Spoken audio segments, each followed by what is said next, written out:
Today we'll be going over why rap is taking over as the most popular music genre in the world, and it appeals to everyone. Rock is no longer the top dog in music. For the first time ever, R&B/hip-hop has surpassed rock to become the biggest music genre in the US in terms of total consumption, according to Nielsen's Music's 2017 year-end report. 8 of the 10 most listened to artists over the year came from the R&B/hip-hop genre, led by Drake with 4.8 million album equivalent units, combined album sales, song downloads, and streams, and Kendrick Lamar 3.7 million.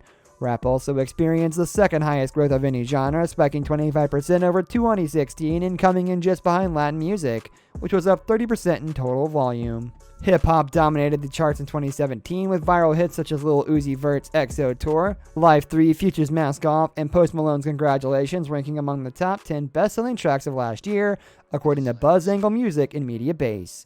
Rap up-and-comers Cardi B and Migos each spent multiple weeks atop the Billboard Hot 100 with their respective singles, while 4 of the 5 Grammy nominees for Album of the Year were R&B or hip-hop artists.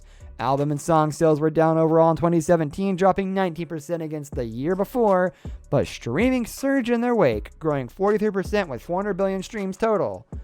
For the first time ever, hip-hop surpassed rock as the most popular genre in the US in 2017.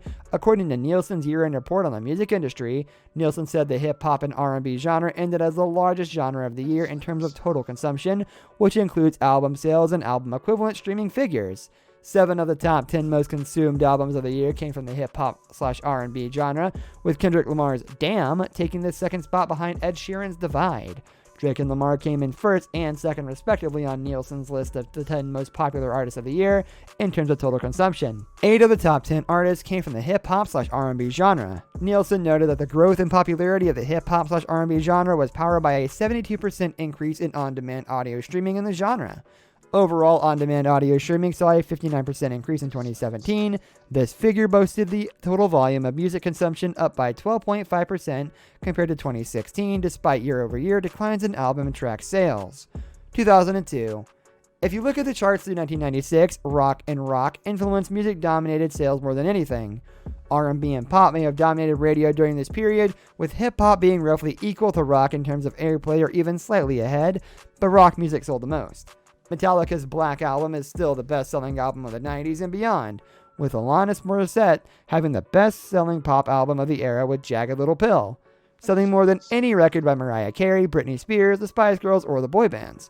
She also dominated the airplay charts in the mid-90s and started a wave of angsty alternative-influenced female singers/songwriters that lasted through the early thousands. Nirvana, Pearl Jam, No Doubt, Soundgarden, Stone Temple Pilots, Live, fucking Hootie, and the goddamn Blowfish all sold more than any rapper during the early mid-90s. Rock was the clear dominating cultural force through 1996. 1997 was different. The Spice Girls really caught on, and the following years would witness a huge comeback for pop music with NSYNC, Britney Spears, and the Backstreet Boys all having 10 million plus selling albums. Hip-hop really picked up during these years as well. Tupac's All Eyes on Me sold millions of albums following his death. Then from 1998 to 2001, Eminem and Outkast would go on to sell just as many albums as the big rock bands of the time. Nu metal, which was commonly a mix of rap and rock music, was a sign of the times. Linkin Park, a rap rock group, was the biggest band in the US along with Creed. Hip-hop was now both equal to rock in terms of popularity, with pop music being roughly equal to both. 1997 to 2001, rock and hip-hop are equally successful. 2002 is when that shift happened.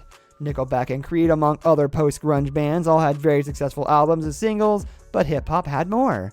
The Eminem Show was a little bigger than that. Nelly and Jay-Z were everywhere. Pop stars and boy bands were in a fast downward spiral, and a lot of little kids who liked that music were now into hip-hop. Rock music started becoming increasingly associated with people who were lame. The rise of emo during this period really hurt. It was the first period in rock history that was clearly in the shadow of other styles. Even back during the disco era, rock and disco were about equal. Hip-hop continued to retain its don't give a fuck and extroverted confident image. That image had left rock music with the death of nu metal and rap/rock. As much as I didn't like those styles, they at least tried to act like rock stars for the most part, and even grunge, which rejected that image, had a badass, energetic, masculine quality to it. Emo lacked all that. EDM and pop country somewhat filled the void on the charts when rock left with the death of emo music around 2009. Since 2010, there have been a few alt and indie rock successes here and there, but nothing consistent and certainly no popular scene. Things may be changing though. Polls show that the most streamed styles of music now are rock, metal, and hip-hop. Unsurprisingly, radio totally overestimated the popularity of pop music, again, EDM, and country. This isn't unlike a poll done in 1990, which showed the same three styles being the most popular. The only reason for rock to not be somewhat dominant with the death of radio is the fragmentation of fans. Rock and metal fans need to scrap this holier-than-thou bullshit and just be happy that a rock or metal band can write a solid music. Rap fans aren't nearly this elitist for the most part, and that's why you can have a rapper beat the Beatles' 50-year singles record in the streaming era. The only thing stopping a rock or metal band from doing the same thing is the snobbery of rock and metal fans. Lighten the fuck up and don't shoot down upcoming bands. I love doing that whole script because it had cussing in it. Let's go.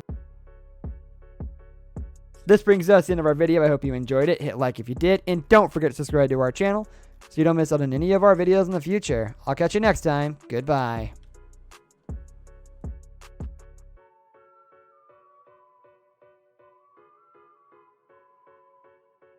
I just like the sound.